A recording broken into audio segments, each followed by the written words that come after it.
Yo, what's going on, everybody? This week, I am joined by a very special guest who has never recorded a podcast in his entire life, his entire adult life, and I was super excited to have this man come over to my house today and record with me because I know that he is a very passionate outdoorsman.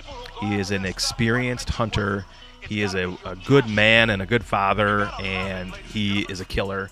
And he doesn't have social media either. And I said it in the episode that I didn't want to look at him like he was some weirdo who didn't have social media. I think it's wonderful that he doesn't have social media and that he continues to strive for excellence and encouraging the youth to get into the outdoors.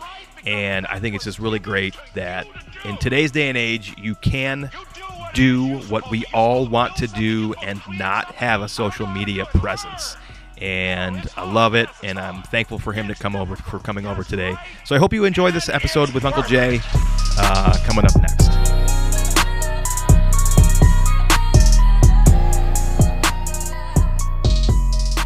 This episode is brought to you by Beefcakes. Beefcakes is not your traditional gym. If you want to lay down between bench presses, go ahead. You want to pee outside? That's fine. Just be mindful of my neighbors. Do you want to not clean up your dumbbells when you're done with them? Go right ahead. Just be prepared for some ridicule. Do you want a chocolate fountain? Do you want a nacho bar? Perhaps you'd like to sit down on one of our fine leather couches and play NHL 22 on the Xbox. Cool. That's great. If you're tired of a traditional big box gym and you still want to get that pump but maybe have a snack, Beefcakes is the gym for you. Come see us today at Beefcakes. Pace. Off.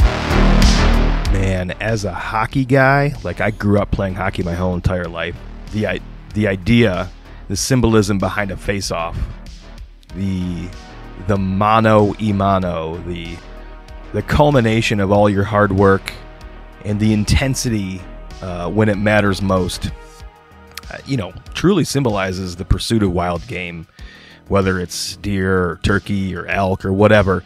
You have practiced your whole season or your whole off season for that single defining moment, whether it's on the ice or whether it's against, your formidable opponent, that mature white-tailed deer or that wily can't seem to figure out turkey.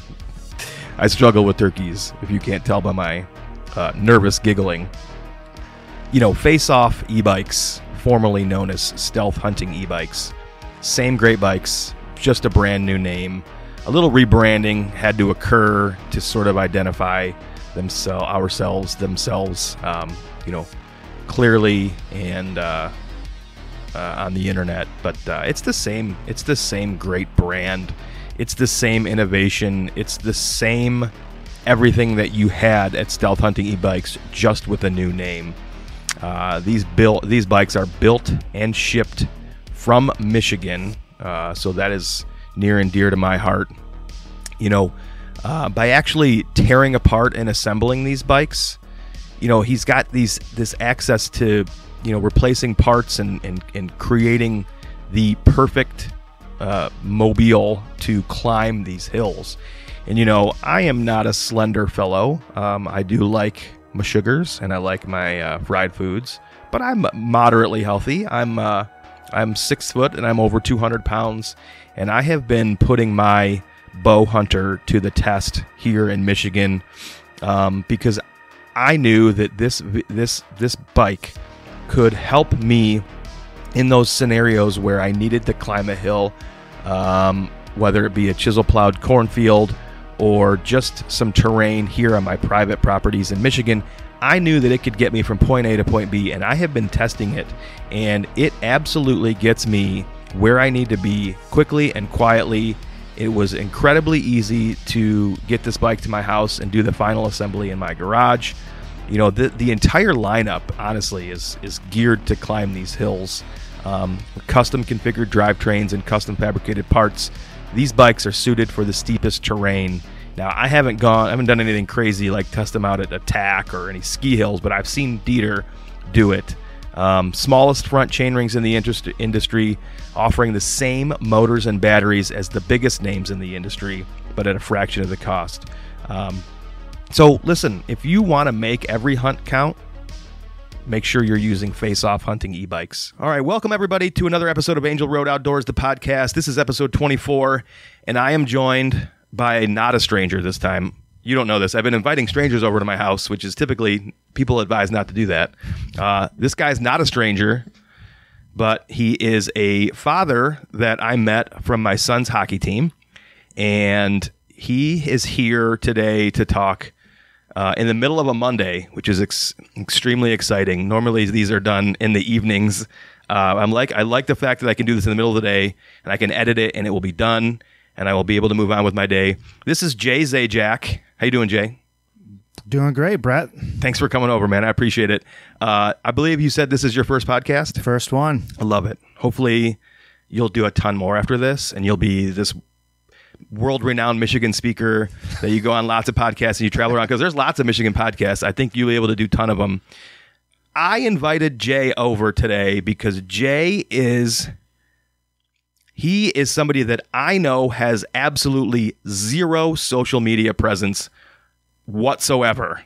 And the fact that he is an adult human man with no social media and is a killer and remains motivated and I'm assuming sets goals for himself, which we'll get into, but has no social media presence and continues to kill year after year after year after year after year. I wanted to have him on and talk about that, and I know little nuggets of his story, but we're going to get into some more stuff. Again, thanks for coming over. Why don't you take a minute and just kind of introduce yourself? Yeah, thanks. Thanks for having me, Brett. This sounded like a lot of fun when you had me come on out. So, like you said, that was quite the introduction. I appreciate that. I grew up in the area. I never hunted a whole lot out of the area until I was 17, 18, and me and my brother and some of my buddies started traveling Ohio, Indiana, all over the place, Illinois, and out west, Colorado, Wyoming, and up into Canada. And it's always been kind of a passion to go on a couple trips every year, a lot of it public land. And then also I got a couple home farms here in Michigan. So that's it's kind of my hunting introductory. But yeah, it's been a fun ride. And you are a father, a husband, a business owner, an entrepreneur. Yep. I'm married to a beautiful lady named Amy, 2 young kids, Ava and Weston, which both of them are very much in the outdoors. My 14-year-old daughter, she is a stone cold killer. And that's a fact. Yeah, that's a fact. She shoots a couple nice bucks every year sitting with me. And my son is, he's the same. He's kind of inching his way closer to some of the bucks she shot, but he's obviously, like Brett knows, he's got a lot of hockey on the mind right now, but hunting's a big part of him. So that's awesome. Yeah. And I love the fact that you include them, involve them, and you make it a priority. From what I understand from some of the stories you've shared, you make it a priority to get them on deer every year. You know, it's really important to you. And we've talked on here with other people that, generationally speaking, it's important to get the next generation excited about not just killing the deer, but the whole experience, the land management, the just setting up the stand, the whole process, the adventure, the getting up early, the tracking, the heart, everything. And I think you do that, the whole shebang. Yeah, for sure. It's, I kind of, I don't know, when they started hunting, both of them right around 6 or 7 years old, I kind of really dedicated all of my time to them. And I there was actually a couple years I didn't bow hunt in Michigan, believe it or not, just because I spent all my time crossbow hunting with them. I'd save open day of gun season for myself. Yeah, of course. But you gotta. Yeah, for sure. But I've since I try to spend as much time as I can with them, and it's get them their buck or doe or whatever they want to harvest, and usually spend the whole month of October with them, and then I'll hopefully, if they can get their deer, I'll start hunting in November myself. Hell yeah. That's another thing that I have written down, but we'll get into that later. So do you remember what age it was that you started? Did you say that in the beginning? Deer hunting and deer and turkey, it was 12 years old. So you were 12. Yeah, and I mean, that was the legal age, back then. I wish we could have started earlier, right? Like the kids now. Yeah. I don't even remember that. I remember taking hunter safety, but I don't remember how old I was. Mm-hmm. But we're about the same age. Yeah, I'm almost 42. Okay, I'm 43. So yeah, we're the same age. So it would have been around the same time. I don't remember hunting for a long time after that. It certainly wasn't deer hunting. My first experience was duck hunting with my dad in Canada. But when did that change? When did it go from 12 to younger? When was that? I mean, that's a good question. I believe it's been at least 10 plus years. Yeah. But that's something I don't know for sure. Yeah, we're a hunting podcast, but we don't have any facts over here. And that's okay. I don't mind that. Anyway, I think that's awesome that you started at 12. And who got you into hunting? You know, it wasn't my dad. My dad was more of a fisherman. Okay. Same with me. Yeah, it was my neighbor next door, Mr. Wood. He was always shooting bows in the yard. And I took up archery young. Okay. 7 or 8 years old. So I shot a lot of archery competitions and archery leagues, indoor, outdoor, and really just loved archery. As a little kid, you were doing that? Yeah. Oh, nice. So it started with archery, and as we got older, you know, it was, hey, you can go shoot a deer or turkey with this bow now. Mm-hmm. So I took the hunter safety and went from there. So my mom had a family member up north, and my parents would take us there every year, a couple times a year. That's how we started. And did your brother hunt? Yep. I got an older brother and a younger one. So both brothers at the time hunted. My older one doesn't hunt as much anymore. Okay. My younger brother, Justin, he's probably into it more than I am. Oh, which is interesting. Yeah. I knew you had a brother that hunted. Mm-hmm. I didn't know there was two brothers, I don't think, but maybe I did.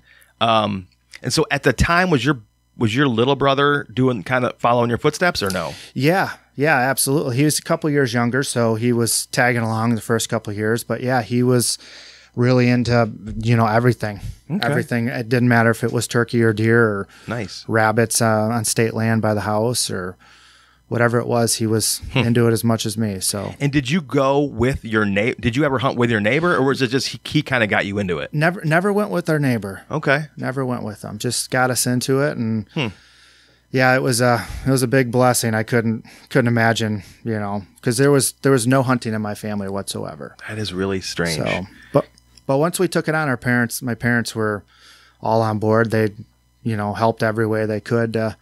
Take us to spots, drop us off at the state land, when we were 14, 15, pick us up a couple hours later. And it was great. We did lots of hunting around the house just like that. And, you mentioned something to me the other day that I immediately made a note about that I wanted to talk to you about today.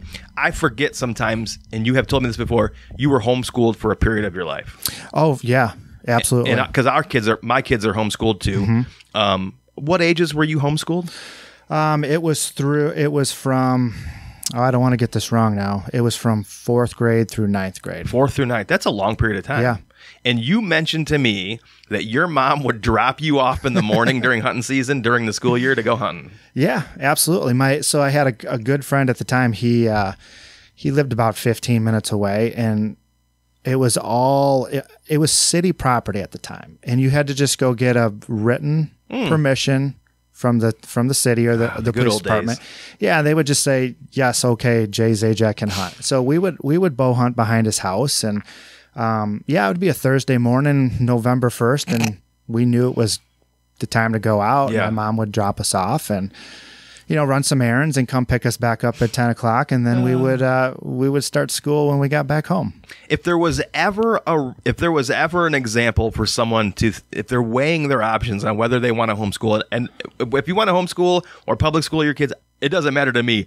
If there was ever an example of a benefit to homeschooling, it is the opportunity to hunt with your kids on a Thursday morning on November 1st, should you see fit. And that is so awesome. Yeah, oh, absolutely. Did you do it a lot? I wouldn't say a lot, but at end October and November when things were going good, I'd say we'd do it once or twice a week. How old? Do you remember how old you were? 13, 14, 15. Okay, so you're early teens. Yeah. Interesting. I love that because I do that as an adult. Like I have a job, but I work from home, and as long as I get my work done, If I hunt in the morning or in the early afternoon and I get my work done, I'm not hurting anybody's feelings. Sure. So it's kind of like the same thing. Do you do that now? Maybe play a little hooky? I do. I maybe didn't mention, I think you mentioned. So I'm in the septic business, which is something I've been in since I was 18 years old. I now own several of the businesses with a good friend, and got a lot of great people that work for me. A lot of good guys that have kind of taken the reins, and they just run everything. I have a great secretary. She takes all my phone calls. So, it's allowed me the last 6-7 years to really, really dive into the woods pretty much whenever I'd like. It's beautiful, man. Yep. That's my American dream. Like, if I think about the American dream, that's what I envision. Yeah. The ability to work hard, maybe even if you don't start your own business, buy a business from somebody that you know or work for or see as an established business, take it, elevate it, and then grow and find the opportunity to do what it is that you love. And that is inspirational to me, knowing that you do that. That was part of the plan. I know plans don't always work out, and trust me, we failed a lot when we first started, and that was part of the plan. Is I wanted more time. When I first started working, when I was in the septic business, we would work 70, 80 hours a week, 7 days a week, and there wasn't much time to deer hunt. So I kind of always looked for a path for more time, not necessarily money. I was fine with whatever, just whatever we could take care of our family, but it was always more time. How can I find more time? And starting a business or buying a business, initially you do not have more time. It's more. You're waking up in the middle of the night, weekends, always thinking about it. Not that I don't still do that, but once you get things hammered out and get things going, you're right. It's the American dream. That's huge, man. I love it. You mentioned just a little bit ago about, even you were 13 or 14 and you were conscious of when it was good and not good to go into the woods. And I think a lot of people, myself included, when it's hunting season, I want to be in the woods. And knowing to stay out of the woods, or at least stay out of the areas that are special until the right time, is a skill. It is something that I think you learn, and a lot of people don't ever learn it. How did you learn that? Yeah, even at 13, 14, how the hell did you come about with that information? So there was a mile down the road from where we live, there was a little hunting, archery, shooting shop, and at the time, they've rented videotapes, VHS, videotapes. And I'd ride my bike down there every day and get a new video. And at the time it was monster bucks, Realtree monster bucks, and Dan Fitzgerald. He was a big part of me learning a lot of things. And that's how I learned everything. It was, we watched videos over and over and over. I'd go down, return a video, and pick another one up until I rented them all. And I actually got to the point where I'd check my own videos out. They'd see me coming and say, just help yourself. Oh my God. So that's how I learned. And it was, I don't think it was on purpose at points when I was young to where it was, it's October 25th. I got to go out because the rut's starting. I think it took me a minute to figure out why I was going, it was more, hey, it's cold. And I just watched Dan Fitzgerald say it's October 25th. This is the best time of year. You got to get out in the woods. So it was a little bit of, the videos and not necessarily actually knowing what I was doing, to be honest. Trial and error plus the video and then, proof of concept. That's pretty awesome. Yep. Huh. That's another thing that blows my mind is, and maybe it doesn't blow my mind, but I just mentioned to you, I've got like 410, 115 inch bucks on the wall here in my basement. And in my head, I had just moved back from Florida where I had lived for 13 years. I did no hunting at all down there. In fact, I had just started to hunt before I moved down there. And so these bucks were huge to me. And I love every story, and I love them all for what the story that they were and the adventure that came with them.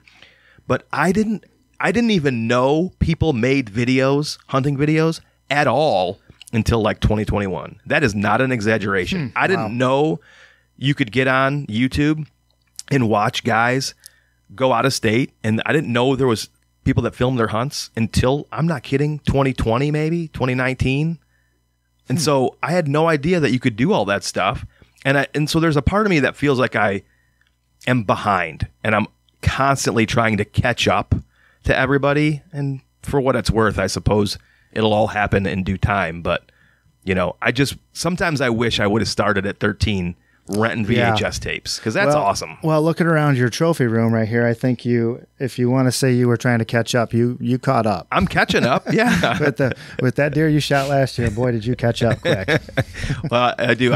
I'm almost going to be sad when I have to take him to the that little bit of time where he has to go back to the taxidermist to get set on the shoulder mount. I'm going to be sad because I do like coming down here every day and looking at him. Yeah, I mean, when I first walked in, I think I stared at him for 10 minutes. Yeah. That's a giant deer. I love it. Thank you. Man, and the reason that I brought up what I just brought up is because you and I see you all fall at the hockey rink, and we talk, and I'll ask, you'll say, hey, you've been out. I'll say, hey, you've been out. And you are really good about staying out. What is your favorite day of the year to hunt if you had to pick one? Favorite single day? November 3rd. November 3rd. Interesting. And is there a specific reason why? The only reason I say that would be because I've probably killed 15 bucks on November 3rd. Amazing. That's a really specific date. And it's not a day that I hear most people say, like the 7th, 8th, 9th, something like that. Interesting. Yeah, and I mean, those would be probably my second and third pick. Okay. But it seems like the older I get here and the more I hunt, I'm really liking that last week, October. Yeah. Like that 25th through the 30th. Mm-hmm. If you got bucks bedding on your property and you have any kind of great big scrapes, or you've made mock scrapes, I think you can catch those bucks morning and evening at that time, moving daylight. Last week of October. Yep. Yeah, interesting. Yep. I mean, I know I mentioned earlier about hunting with my kids, and not that I have a cutoff for them, because I'll still take them during the rut. But I always tell them, I'll give you guys till the 25th October. I'll spend as much time with you guys as you want, but October 25th comes around, Dad wants to spend some time in the woods. That's usually that's usually the first, right around there is the first day I'll hunt myself. Mm-hmm. Now, I mean, that being said, if it's October 23rd, and we get a big cold front, that's my first day. That's opening day for me. Would you push it on a actual opening day if you, for some reason, had the intel that you could do it? Oh, for sure. Like so October you would. Okay. Here, October 1 is opener here in Michigan. I would. Yeah. But honestly, Brett, even if we had a big cold front, I would sit with one of my kids October 1st. That's awesome. Yeah. I'd take them, and even if it's the biggest one on the farm, if we got a shot at him, let's go get him. Man, that's cool. So that's how I approach first 3 weeks October. But end October, it's been great to me. Nice. November 3rd, that's, I guess, more just traditional. It seems like every time I'm in the woods November 3rd, something good's happening. And is that, are you saying, because I don't know the answer to this, Michigan explicitly that date has been magical, or do you do that date elsewhere too? I wouldn't say exclusively Michigan, but I do believe, like, so we got a farm we hunting in Ohio and Indiana. I think it's a little bit behind there. Maybe a week behind. I think it's more like the 7th, 8th down in Ohio, Indiana, Illinois. So yeah. Okay. November 3rd is more of a Michigan thing. Nice. Very cool. And when did you, I think you said like maybe your 20s where you started to branch out into other states. Is that right? Yeah. Maybe a little before that. Okay. Right out of high school. I had a group of buddies that were really adventurous, and I mean, when we were 19, we were driving out to Wyoming, Colorado, Montana to go mule deer hunting, antelope hunting, elk hunting. Man. Just nothing just simple stuff. No outfitted hunts, nothing like that. Just jump in the truck and, head up to some public land and set up tents and pack in, and it was a blast. Not a cell phone in sight.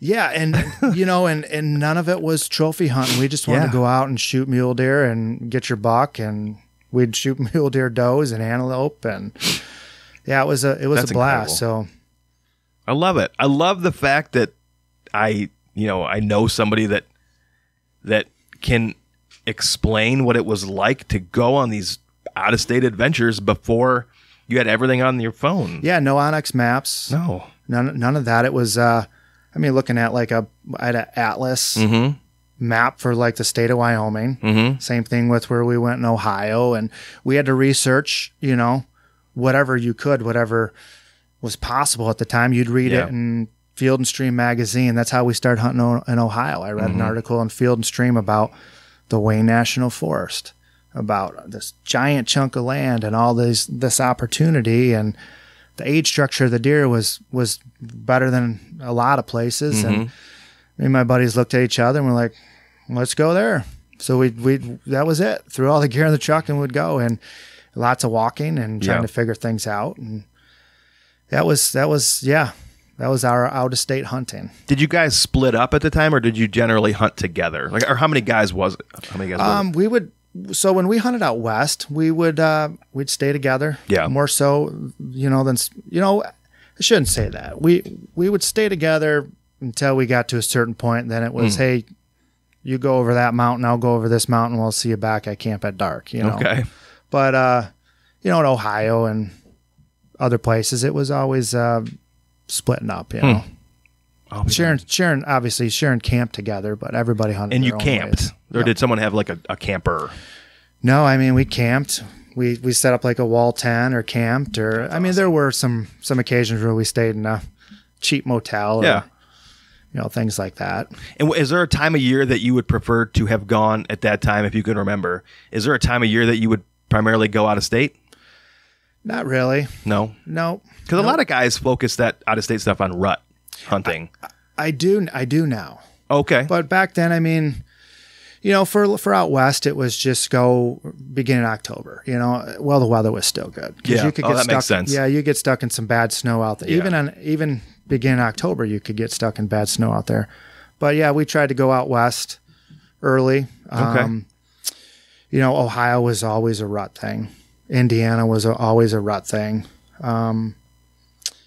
Northern Ontario, we would go up in there quite a few years in a row. That was always a rut thing. Okay. So, for whitetail. Yeah. And when was the last time you went to Canada to do any hunting? It was probably 15 years ago. Oh, really? Yeah. Okay. But a lot of people don't know Northwest Ontario was as good as it got for deer hunting. That's so amazing. 15, 20 years ago. And same thing, we'd pile up in a truck and drive up Northwest Ontario, like the Lake of the Woods area, north of Minnesota there, right next to Manitoba. And they had a thing called Crown Land up there. Same as our public land or, public or national forest. It was called Crown Land. And you could drive on these dirt roads for 30, 40, 50 miles and not see a street sign. You were in the middle of nowhere. Even if you could have Onyx maps on your phone, it wouldn't be worth anything back then. But and we would just it took us a couple of years to figure it out. We figured it out, and the deer hunting was phenomenal up there. We'd shoot really, really good deer up there. What was the terrain like? It just like the UP of Michigan. Oh, really? Just big conifer forests, really, thickets, streams, lakes, all mixed in. Huh. Beautiful. We loved to go up there, and still probably some of my favorite hunting trips. Really? For sure, favorite deer hunting trips. Interesting. And is it? Do you know anything about it now? Like, is it just kind of almost unattainable? Is it not as good? Do you know anybody that goes there? There was like a big deer hunting boom. It got a lot of people started going up there. It was like the Dryden area. That was specifically the town. And they started calling it the Golden Triangle. And as you can imagine, lots and lots of people started going. And before you know it, it got out hunted. We'd go up there the second year. There was more people, third year, fourth year. And it got to a point where you actually started driving those same roads 30, 40 miles, no street signs. You start seeing 4, 5, 6, 8 trucks. And then they had a couple bad winters in a row, bad winter kill along with the hunting pressure.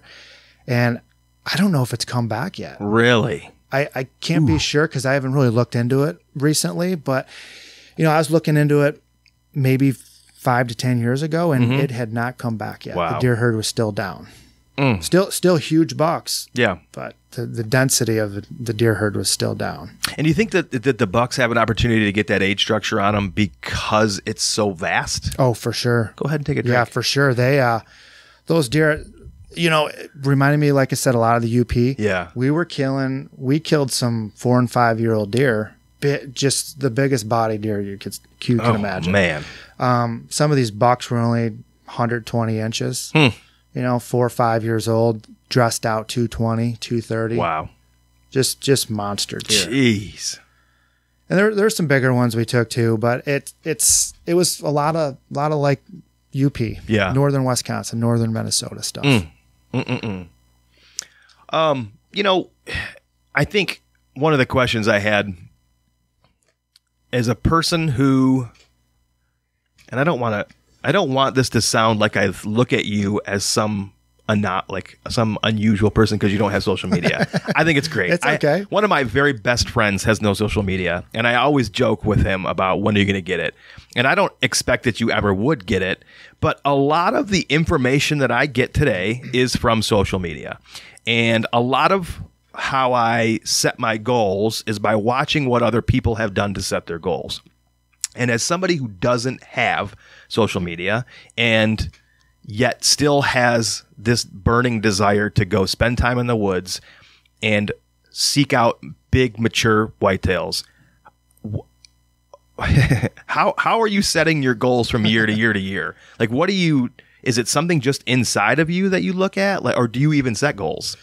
No, I set goals, and I mean that's a good question. I don't have social media. It's for a lot of other reasons besides hunting, right? Not that I didn't. At one time, I did have it. I had Facebook and Instagram, and I guess you'd go on there, and I felt like, and I'm not saying there's anything wrong with it. Sure. I mean, I got lots of people. My wife has Facebook, all that, and I'll bug her once in a while and say, hey, what's going on? But I guess I got kind of sick of everybody posting the biggest buck they shot every year, and it just was a little bit of a bragging board to me. And I do think, I think if you kill a big deer and you worked hard for it, you should brag about it for sure. I also think if you shoot a spike or a 3-point, you should brag about that too. And I felt like there was a lot of shaming going on. Oh, you shot a doe, or oh, you shot a 4-point at the time. There still is. Absolutely. I hear about it. And I couldn't stand it, just the hunters fighting back and forth. And then it started, 10 years ago, the age structure thing. Oh, you shot a 2-year-old, or, oh, you need to wait for 4. And I really feel like a lot of people I was watching and following were hunting for somebody else and not necessarily what they wanted to do. 100%. Yes. So and it rubbed off on me a little bit, I'm like, I don't want to shoot that buck, somebody might, harass me for it, and it got to the point where I just said, I don't really care what anybody else thinks about my hunting. I just want to go out and hunt. Yeah. This is my goal. I'm going to shoot this buck if I want. Let's not forget too, we love eating venison. Me and my family, we'll shoot 5 or 6 a year. It's a big part of summer grilling and everything we make with hamburgers. So let's not forget about that. I started hunting for throw meat in the freezer, right?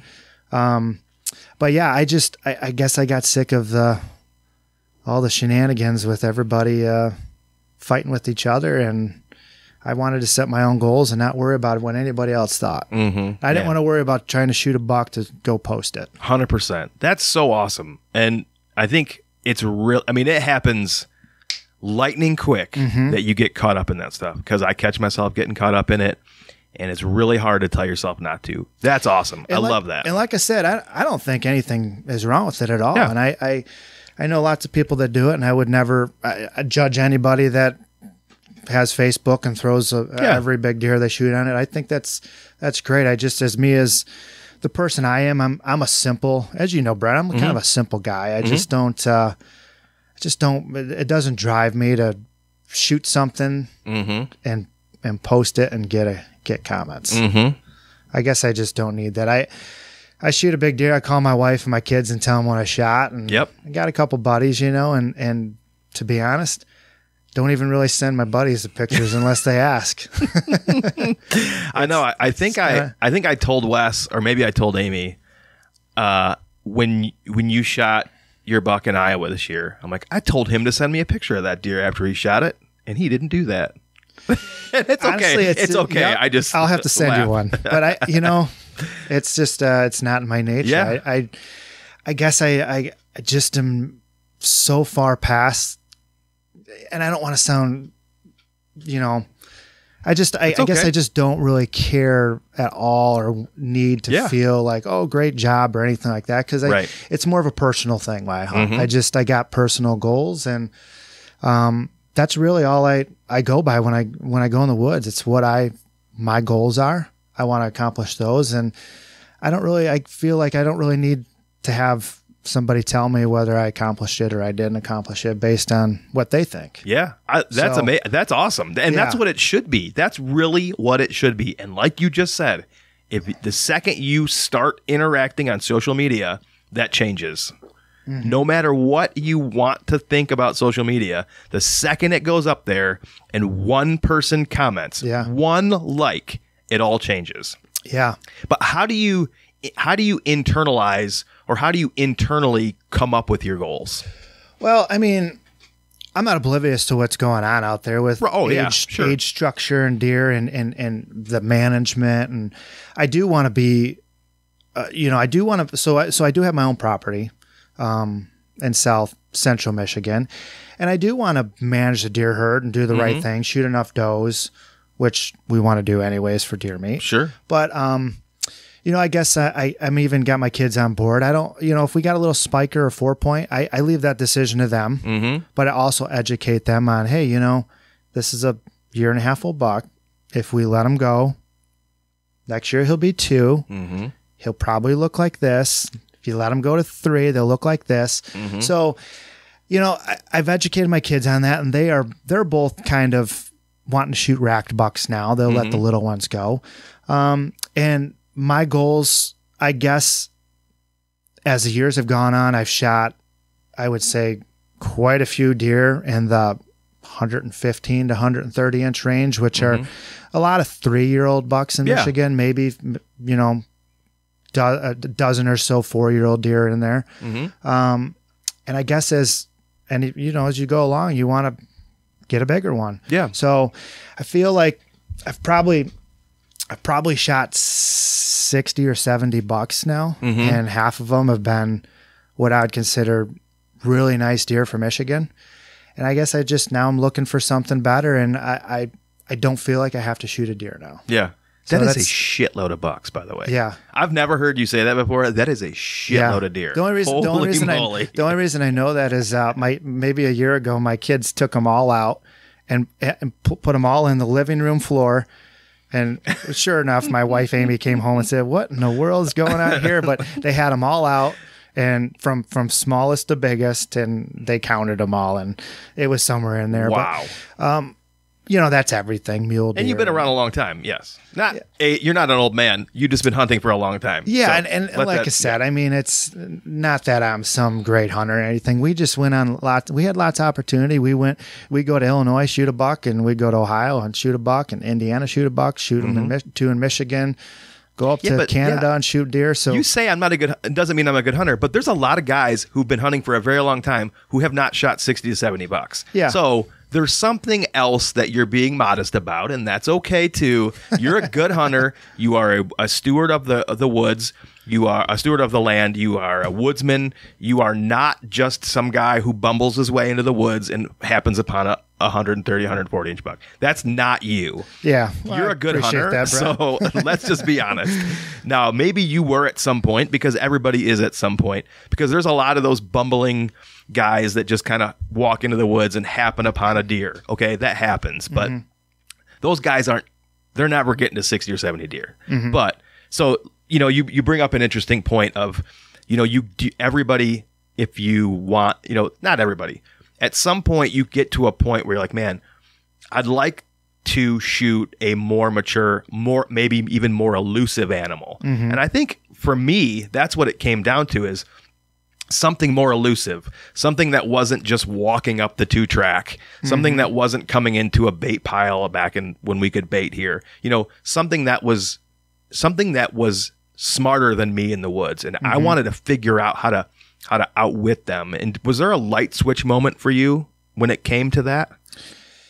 Honestly, yes. Yeah. I shouldn't say, I don't know if it was a light switch moment, but for sure,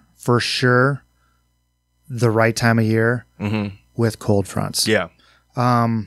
We used to hunt all the time. Yeah. Didn't matter when it was, all the time. Whenever you could go, it could be October 12th and 78 degrees and sunny, and we'd go hunting. Yeah. As soon as I learned that the older bucks, the bigger bucks, and I'm using this more as a Michigan reference. I'm saying a 3-year-old buck right now. That's a pretty good deer in Michigan for most people. Yeah, it's hard to find. I didn't find any last year. That's hard to find in Michigan. And I know there's the exception. Certain guys are shooting 150-inch 5-year-old deer every year. But for the average guy, I'm an average Joe. That's what I'm talking about right now. About a 3-year-old buck from Michigan. What I found was, if you're consistently going out every day and you're hunting and hunting and hunting, and trail cameras were a big part of this too. I'd have trail cam pics of deer picking your boot tracks up. They come through and they got their nose in the ground. So one day I'm like, they're smelling me at night in here. Yeah. And they're smelling me where I'm walking in and out. And sooner or later I figured, I'm doing more harm than good walking in and out of here every day. And my brother at the time, my younger brother, who I had mentioned earlier, this is probably a little over 10 years ago. He said, hey, I follow this guy that talks about cold fronts. He's like, you should really try hunting just days 10-degree cold front or more. So I started doing that. It would be if you had a couple days in a row where it was 70 degrees and then you had it drop down to 60 degrees or 58 degrees for a high, I would go. And I noticed a lot more deer movement. And all of a sudden that buck that I seen, just at dark or after dark, 2 weeks before, I'd all of a sudden see him an hour before moving. And he hit a scrape, hit a food plot, hit that apple tree I was sitting next to. So that was one thing, I guess, a real big light switch. And I know now that's like all you hear about, right? Yeah. Hunting cold fronts. But I don't know that I've ever heard that 10-degree demarcation. I like that. At least 10 degrees. And that's for high temp and low temp. Yeah. So then I took it a step further. That end October, if you could get a 10-degree cold front on a scrape, and the big thing I learned with this was running trail cams. Have a camera on a scrape running, and you'd get average morning lows, let's just say, were 45, 45, 45, and all of a sudden, bam, it went down to 34, 32. I'd have that big buck show up 20 minutes, before it got, 20 minutes after it got light. Okay. In the daylight. October 25th, October 26th. So I just started putting the pieces together with that, and it was instantly started hunting cold fronts. Man, I love it. And more so mornings. I started to get into that end of October into the rut. It was morning cold fronts. I stopped hunting in the evenings. I stopped hunting 70-degree days. I didn't hunt as much, but every time I went out, I felt like I had an opportunity. Yeah. Or I'd see something that I was looking for. And it's kind of a staple in the way I hunt now. Interesting. You know, I know that you do food plots, but I've heard you mention a couple times today scrapes. Would you consider yourself a scrape hunter? For sure. Yeah. Every setup. So any kind on my private farm, every stand I have has a mock scrape in front of it. Okay.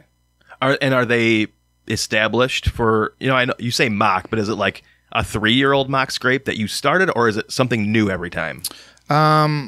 So my certain stands that are fixed stands that I know they're just proven time in and time again, I'll have a mock scrape and it's still there. I actually hung a mock scrape, what was it, 2 weeks ago? Oh, nice. Yep. Put some scent on it, some in the ground, got it started. And that night I had does and fawns hitting it. I'll be darned. Yep. And are you using anything like rope, or are you just using the branches? My favorite thing is like a grapevine. Oh, nice. Yep. And I keep telling myself I need to go collect some, and I never do it. A grapevine. And I'll tie it up in a tree, stand on a bucket or back of a 4-wheeler or ladder, tie it up in the tree. And my brother pointed this tip out to me. A lot of scrapes you see, you know, in a magazine or video now, it's a buck thrashing a branch above his head. All my scrape vines are hung at waist level. Yeah, interesting. So every doe and fawn, they'll hit those things more than the bucks. They'll hit them all year long right now. And those does and the fawns are constantly rubbing their face and their glands on them. And I don't put any scent on most of them. Yeah. Just let the does and fawns work them. And by the time you get to October, every buck in the woods will be hitting those things as well. So I have heard the waist height thing, and I just tried it this year for the first time. So I bought some hemp rope. I let it air out for a while, and I just put one up the road here. Because what I want to do, what my plan is to, like you said, have every deer hit it. There's no bucks up there, man, and I'm okay with that. Like, let all these does and fawns and everything hit it all year long, and then I'm going to take it down to Hillsdale, and I'm going to introduce a bunch of new deer to that farm, and hopefully some bucks will hit it throughout the year, but introduce a whole new group of deer down in Hills. I'm curious to see how that works. Interesting. But that down at your waist height, they hit, like you said, like mine wasn't same day, but within 48 hours, they were the young, the yearlings were already in there, right up in that rope. Yeah, it's amazing. You want them to hit it all year long. Yeah, and the does and the fawns are really important. There's no better scent than natural deer hitting it. So I don't really, once in a while, I'll put I'll put a scent on it to get something started. It's more so in the dirt. Yeah. Okay. I'll rake out a big area. You do want a big visual, right? I mean, like a 4 to 5 foot dirt patch, right? And that's more of a visual. A buck can see that from a long ways away, and he'll come over, and then that's usually where I'll put a scent, like to start a new one. I'll put a scent, some kind of scent in the dirt, but I never put anything on the vine. Okay. I just don't want any kind of store-bought scent on that vine. Yeah. To cover up a natural doe and fawn or whatever buck's going to come through here and rub their face all over it. Speaking of deer scents, did you know that Conquest has a deer farm just up in Davison? Yeah. We just drove by it the other day, and I was like, what the hell?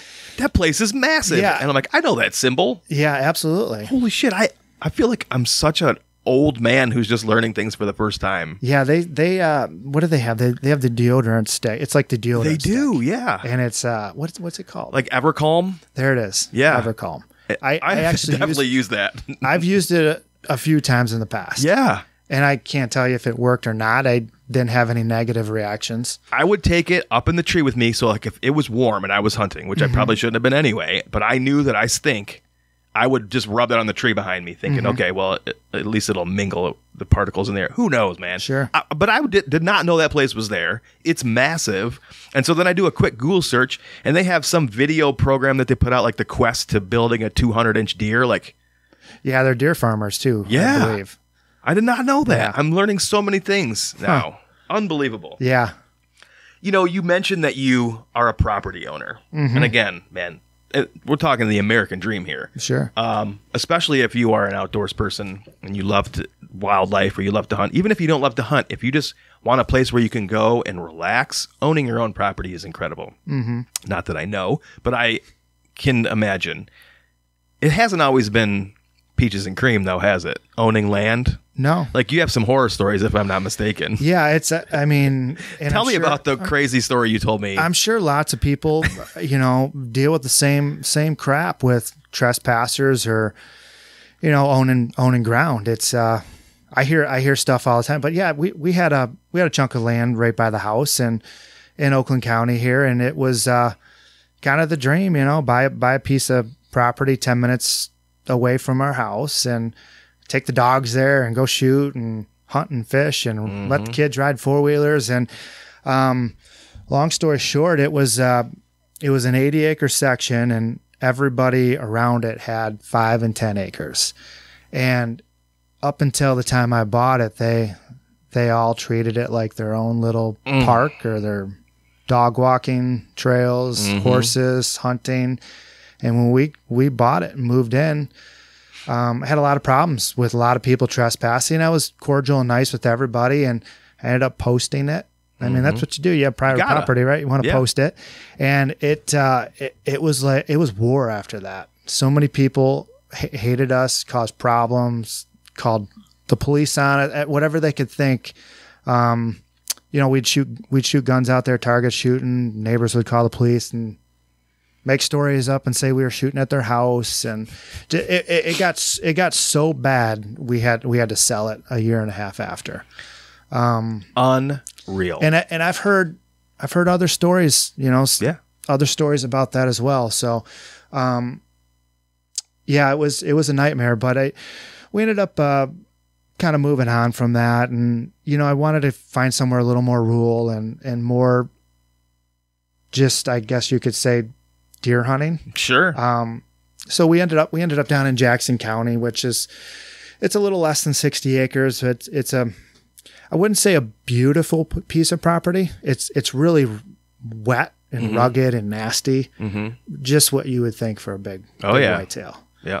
So we bought that, and I've kind of been transforming it into the best little white-tailed deer property you can imagine. So I do spend a lot of time out there food plotting and cutting trees and doing everything I can to manipulate the habitat and just make it a better experience for me and my kids. That's incredible. I know you do love that property down there, and that's a great place to be. But just back on your property here that you were getting harassed on, like, it blows my mind. Yeah. And maybe it doesn't blow everybody's mind, but it blows my mind how people can assume, rights to, in their own brains. They've assumed that this is partially mine. Yeah. And then when it finally sells and the owner's there and he's posting it and he's, explaining that this is mine now, that you don't just walk away and go, okay, well, it was fun while it lasted. No. Yeah. Why? What is wrong with people? Yeah. How can you not just say, oh, you know what? It was fun while it lasted. I got 10 great years out of this, or however many years it was, and you walk away and go, cool, it's theirs now. Yeah. What the fuck, man? It blew my mind that people were so disrespectful. And everybody I talked to had a similar response. And it was, God. Well, we've been hunting out here for 10 years. Or I've been walking my dog here every day for 10 years. You want me to stop now? Yes, I do. Well, we cut firewood. This old guy says, well, the only heating source I have is my stove and firewood, and I've been cutting my firewood out here for 10 years. So do you not want me to heat my house? Nope. I mean, I said, well, that you can go buy wood somewhere else. Oh, my God. And I even tried to work with this guy. I said, if I find some dead trees or whatever, maybe I'll cut them up and I'll drag them up front here and you can come grab some. But, I tried everything I could to get along with people. And, he took his tractor out and just destroyed half the property, cutting trails through. It was one weekend I wasn't around, cut all this firewood, but literally took this tractor, knocked all kinds of trees down, pine trees I had planted to make trails to get his firewood. And that was after the fact. I told him, no, stay out. Man. And his response was, I need to heat my house. I'm like, well, you need to find another source. These are my trees. You're stealing my trees. Unbelievable. And nobody knows this, our regular listeners to my podcast know Jay as a human being, but he is the most So from what I can tell, I'm sure you can have your moments. You are gentle, you are kind, you are accommodating, you are polite. I can't imagine that you walked up to that guy, the old man, and said, "Fuck you, old man." Yeah, like there's no way those were your first words out of your mouth. No, never. I wanted to exchange numbers with them and get along. But yeah, it was really depressing because at the time, business was not as peachy as it is now. It was a lot of headache and ups and downs, and it was kind of my way. Like I'd go out there and just walk, take the dogs and just walk and zone out for an hour, and it was my little getaway, and it ended up just being more stressful than anything I ever did. Yeah, what a shame. So, but I don't know. It is what it is for a reason, I suppose. Yeah. Yeah, at least you didn't get hurt out there within a confrontation with somebody, or the kids get hurt, or by someone acting a fool out there. Yeah, man. Thankfully, that didn't happen, and you were able to move on, and you've got this great property now. And man, what a shame. So, what would if you were to meet somebody for the first time and they were saying, "Hey, man, I'm going to go look at this property that I want to buy." Do you have a single piece of advice that you could give to a person who's looking to buy property? Yes. What is it? Absolutely. Look at your surrounding neighbors. Mm-hmm. If you got any kind of mapping like Onyx maps, and it doesn't matter what size. If it's a 40-acre chunk and you have 10 neighbors, that's a bad sign. You got 10 people you got to deal with. Mm-hmm. 10 people you got to get along with. Okay. 10 people you got to call if you need to go deer tracking. Mm-hmm. And from my experience, you might get along with 8 of them, but if you got 2 bad neighbors, that's a problem. That is a problem. That is a problem, especially on a small parcel. I'm sure if you have a couple 100 acres and you have a bad neighbor or 2, it's not as bad. Yeah. Sure, it still is. But if you see all kinds of small parcels surrounding something you want to buy, my suggestion would be to move on. And you know what's really... Go ahead. And I was just going to say, and that was my number one goal when I was looking for this next property was I want to find like a 40 or an 80 and see if one side can be road frontage and I could have 3 neighbors. Oh, nice. 1 on each side. And the odds of getting along with 3 people are a lot better than 13. Yes, 100%. And I've heard people talk about this in our area here in Southeast Michigan. And that extends, that could extend up into the thumb a little bit, probably a little bit over to north of Flint, and then down, closer to Ann Arbor. And then as you start to branch out from those, the properties get a little bit bigger, but it's so chopped up around here. Sure. And finding anything close to home, if you are in Southeast Michigan, if you find a nice piece of property that you think you're going to hunt and have a great time on, you're going to have all those neighbors. Sure. I'll point out one other thing too. It drove me crazy, and I should have known. It was a red flag when I originally walked that property. But if neighbors that have 5 acres have a deer blind literally on the fence line and it looks like they're hunting your property, they probably are. Yeah. Even if they aren't, the simple fact they're hunting 6 inches from your property shows a lack of respect to me. Because their intentions are, well, I'm going to shoot. Hopefully it doesn't run over there, but if it does, I'll just go get it. I'll figure it out. Yeah. So, I mean, and I know it's a gray area with a lot of people, but if you're hunting too close to the property and you don't have permission to go get that deer, you're just assuming. Mm-hmm. And if you're assuming, it's just not a great way to set up. Right. I mean, I get it. Some people have 5 acres or 10 acres and it's a small chunk, but you should really keep in touch with your neighbors. Yeah, that doesn't absolve you of the legalities just because you only have 5 acres. The thing is, it is what it is. Yeah. You got to do it right. Sure. Ay. Yeah. I have the same problem up here. Mm-hmm. That's why this property just north of me is what it is. It's 80 acres. Maybe it's 75, something like that. Mm-hmm. But it's all 5 and 10 acre chunks. Yeah. And there's like 10, like you said. There's at least 10, maybe even more. And they all, half of them have stands 10 yards from the property line. And that's the other thing you pointed out too, Brett, is all of these people, if they don't hunt, they have a grandson that hunts, or the neighbor across the street, they let them hunt their 10 acres, or a guy from work. So you have 10, 12, 13 neighbors, and 8 of them hunt. So if you're trying to shoot a 3 or 4 or 5-year-old deer, it's hard to do that when there's so many deer getting shot. That's, again, I have 2 deer on my wall. One was maybe 2. The other one was probably 3.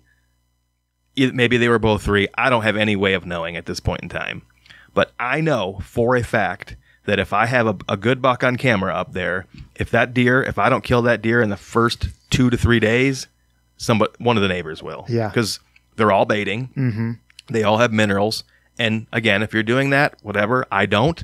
But if you are, and that buck is he's zipping through our property to get over there, I'm out of the game almost immediately. So anyway, that's a whole other, we could really go down a really long rabbit hole on hunters' access to hunting ground. And I believe it's dwindling. I don't think the state of Michigan is acquiring more land, and if they are, I'm not aware of where it's at. And so if you have 500,000 or so hunters every year, where do they go? Where are 500,000 people supposed to hunt? Yeah. You have Holly State around here, which is big and vast, and I've done a lot of scouting out there, but there's a lot of human sign. There's also a lot of places I haven't been. So I'm going to continue to scout it. But there's a lot of public land around here, but is there enough for 500,000 hunters? I don't think so. No, not at all. I don't believe there is. No. I think that's why so many guys in Michigan head out of state. There's just more opportunity other places.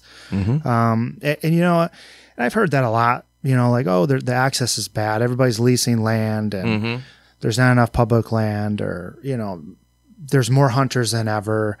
I'm not sure. I don't have all the facts in front of me about hunter numbers. I think hunter numbers are down. But what I constantly see is the land that's disappearing. For instance, yesterday I was meeting a lady for a job for septics, and I was looking around. I said, when I was 15, these were all dirt roads, and we used to deer hunt around here. Interesting. Now it's all paved, 50 mile an hour, mansions built everywhere. That's where the land's going. Oh yeah, it's just being built on, and every 5 acres is gone with a new subdivision, and this 40 acres here and that. It's just gone. Yep. There's all those little spots, or like I mentioned, that little city property I grew up hunting on. That's all houses now. Yep.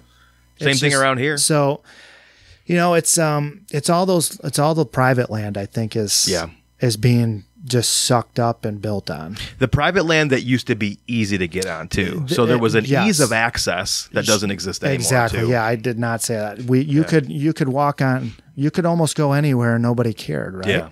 Yeah. There were so many farms I had permission to hunt on, 2 big farms, 200-300 acre farms, and it was simple. You just went and knocked on the door and said, "Yeah, that would be fine. Bow hunting's fine, but we gun hunt it." Like that was how we did it, And there was this one farm that we had for several years. The guy said, "Yeah, if you had a bunch of hay fields," he said, "Yeah, if you guys come help throw hay bales on the trailer, for the weekend, you guys can hunt it all year."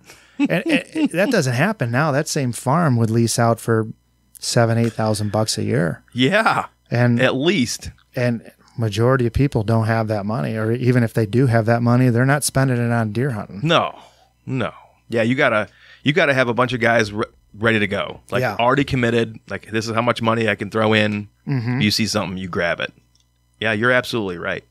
And I pay attention to the hunting lease pages, which, like, I know you do as well. And the farms in Michigan, when they become available, are not available for very long, and they're not always great looking farms either. Right. And guys that's how bad guys want access to hunt, is they're willing to pay $2,500 for 5 acres of woods. Yeah. Which is shocking when you start breaking out X amount of dollars per acre of actual huntable woods.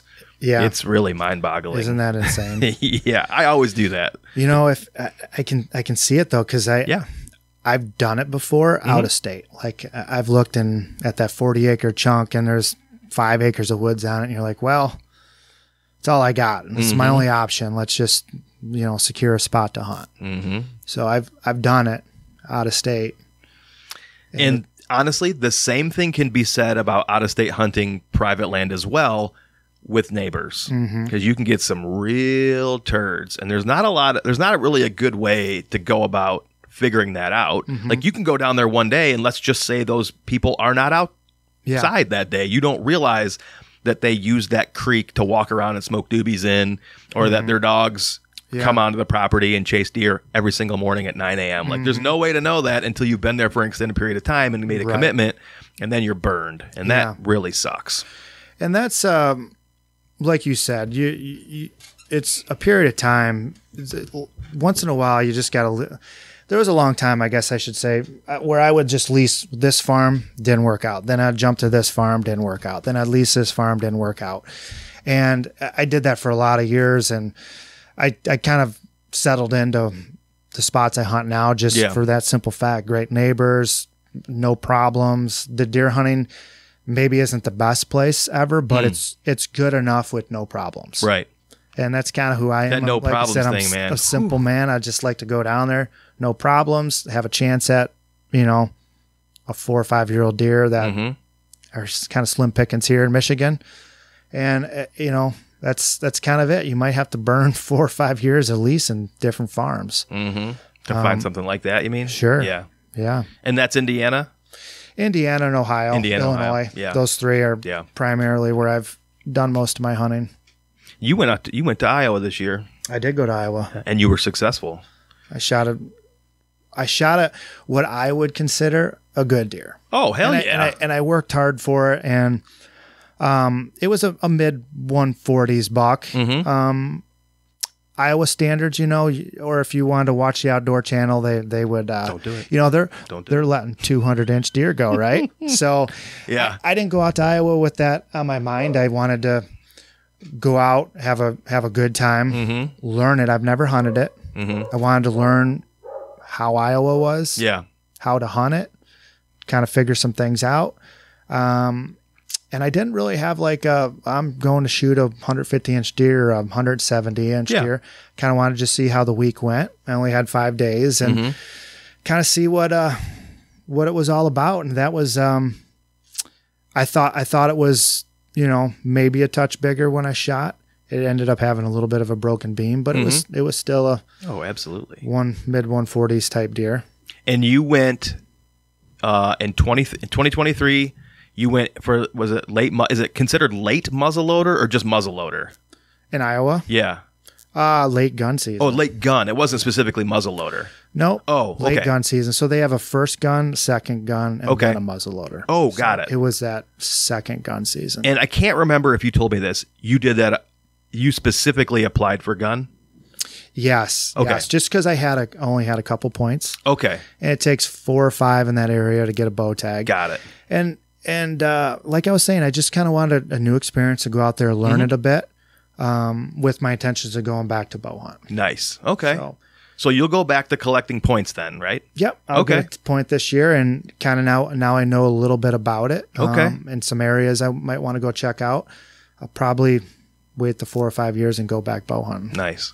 With you if you want to get the tags. I'm collecting points as well. So and even whaling. Like I started last year collecting points for whaling because I thought if it takes 5 years to get a point, he'll be in he'll be 14. Sure. By the time we go, he'll be prime, adrenaline going. He'll be puberty, like full man, like young man wanting to hunt, maybe a little mustache even. Who knows what he'll have at that point. I'm sure he'll want to at that point. Yeah. So I'm collecting points myself. Awesome. You also shot a nice buck in Indiana last year. Yeah, absolutely. Yeah, and that's from the farm that you hunt every year. Yeah, I've been hunting that one for around 5 years now. And you love Indiana. I love Indiana, and I can't put a finger on exactly why, to be honest. There are better places, like Illinois is right next door. We're 20 minutes from the Illinois border. I'm sure if I looked hard 20 minutes into the Illinois border there, I'd probably find something better. But I've been hunting that area in Indiana for about 15 years. And it's a long time. I maybe I'm just more kind of my heart's attached to it a little Sure. bit, you know. Staying at the same cabins and eating at the same restaurants and always having pretty good success. There's something to be said about that. So, you know, in this farm I have now, I no trouble. It's just got it all figured out. I don't have any neighbor trouble. The deer, you know, one of my buddies' dad shot about a 170-inch deer there a couple years ago. Yeah. So that kind of tells you the quality. Yeah. I've shot a few in the 130 range, which, you know, 3 to 4 year old bucks. So Do you only gun hunt there? no, we do. Oh, you both. do. We'll Okay, I gun, couldn't remember what you told me. Yep, we'll bow hunt, gun hunt, whatever Nice. we have time for. So And just so everybody knows, I knew that Jay was a safe space for me because the first time I ever saw him at hockey practice, he had a Matthews, either hat and sweatshirt or hat or sweatshirt. And I was like, okay, this is a safe place. I can be myself around this guy. I know he's not going to judge me for hunting. Absolutely. So that goes for anybody else out there who may find yourself in a weird scenario, a social situation where just look for the guy with some piece of hunting, oh yeah, a gear on, and you can talk to him. absolutely. Did you shoot any deer? Oh, I know what I was going to ask you. Your neighbor shot your target buck this year in Michigan, didn't he? He did. Yeah. And did you end up shooting a buck in Michigan? I didn't. You did not. I didn't. I had many opportunities. Speaking of goals, like you mentioned earlier, I had one deer in mind. I'd actually have to say for the last few years, that's more I pick a deer. Okay. Whatever shows up, whatever's, the oldest, biggest deer on my farm. Yeah. Is the one I go after. Love it. And if I don't kill it, that's fine. I really don't have a second deer I'm after. I'd make a goal, and if I don't shoot it, that's fine. I'm fine with not killing one. Okay. That's kind of the way I challenge myself now. So, love it. And I had several deer that were probably mature deer, 125, 130 type deer. I probably would have shot for sure every time 5 years ago. Other years I passed up this year. Lots of different bucks. I set that goal and I wanted to shoot that one big one, and I should have. I had opportunities. I blew one. I did blow one. I had a miss and a shot and a miss one morning, November 12th, and I got frustrated, and I said, yeah, I'm just going to hang it up till gun. And my favorite stand where I would have been sitting the next morning, he showed back up at 8 o'clock. And that was just the way that deer was. I should have got him. I should have got him with all the daylight stuff I had this year of him. But opening morning a gun, he ended up taking a long stroll, and a neighbor, two properties over, ended up shooting him. Oh, I didn't know it was that. I didn't know it was more than one property over. Yeah. Okay. Yeah. Yeah. So I was at hockey, and your wife sent me a picture. She's like, the neighbor shot Jay's number one target, and he's devastated. And maybe that's an exaggeration, or maybe it wasn't. That's pretty accurate. Super, super happy for my neighbor. I ended up talking to him. I ended up meeting him through that and told him I was chasing that deer and showed him a bunch of the pictures. And that's cool. The thing is he lived on my property. Oh, I had. Gosh. And this sounds crazy, from October 20th till November 15th. I had a picture of him November 15th in the morning. I bet I had over 100 daylight pictures of him. Oh. And I know everybody's thinking, oh, wow, how did you not kill him? I was sitting on this side of the woods, and he'd show up on the other side. And we talked about this. I told you that I've had this experience where I felt like I was being hunted. Yeah. As a person, I felt like this one particular buck, who I don't know where he went anymore. Either a neighbor killed him or a deer hit him or a car hit him, and I don't know where he went. Yeah. It was Girth Brooks. That's what we called him. That deer would walk literally in front of my one particular stand every single night an hour after I left. Every single night. And wow. I swear he was bedded on the property to the south, and he would watch me get in my stand from somewhere over there. He would watch me get out, and once the coast was clear, he felt comfortable, and he would walk right across that 40 acres of CRP. I swear that deer was watching me. Sure. And I told you that I bet you that deer could see you somewhere. Yeah, I wouldn't doubt he pegged you walking in and out. Yeah. Remember what I was saying earlier about them smelling your boot tracks Oh, at yeah. night? I am 100% strong believer in that. A lot of guys will hunt in and out, and I used to do this a lot. I'd go in and out and say, oh, I didn't bust any deer on the way in. They didn't bust me on stand. And then when I started running the trail cams on like that logging trail that I walked on, I noticed they pick your boot tracks up at night over and over and over. So you're just leaving just a web of scent everywhere you walk. Yeah. That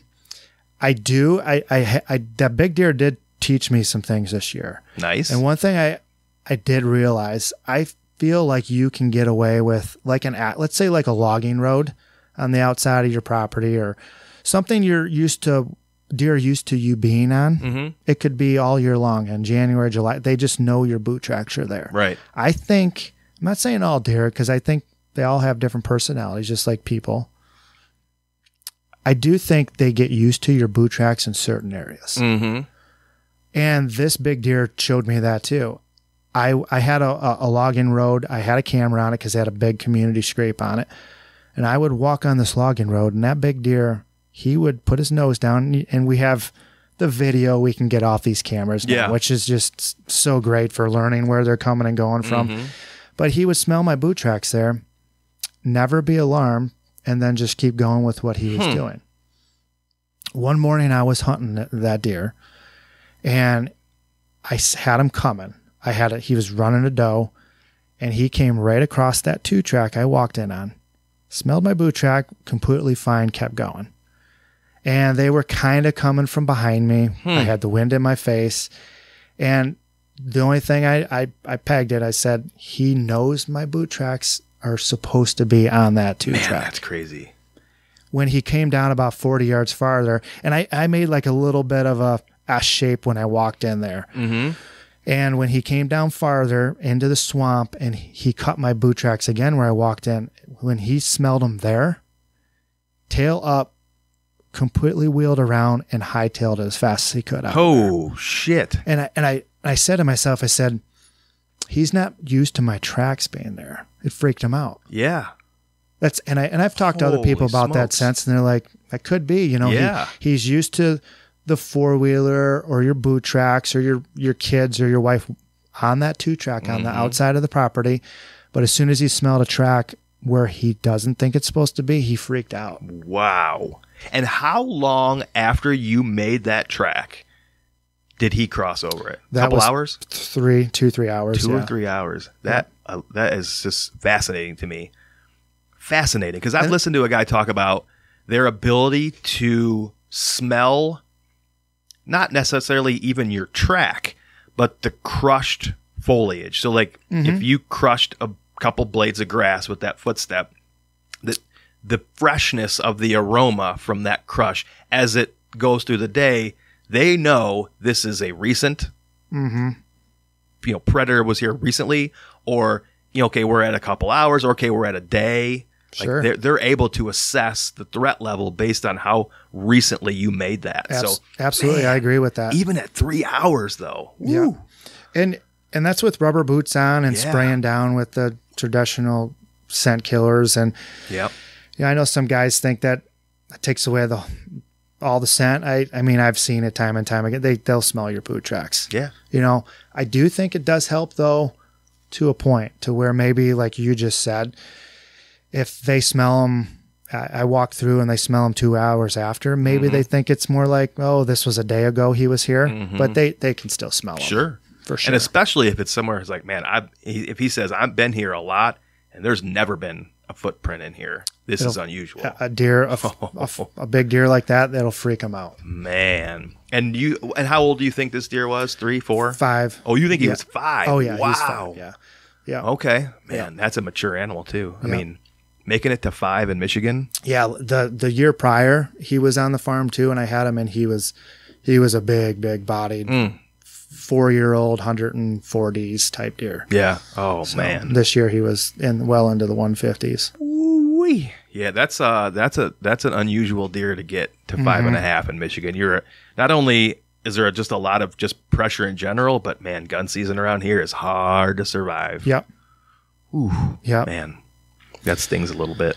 Yeah. Well, we'll see. We'll see what happens this year.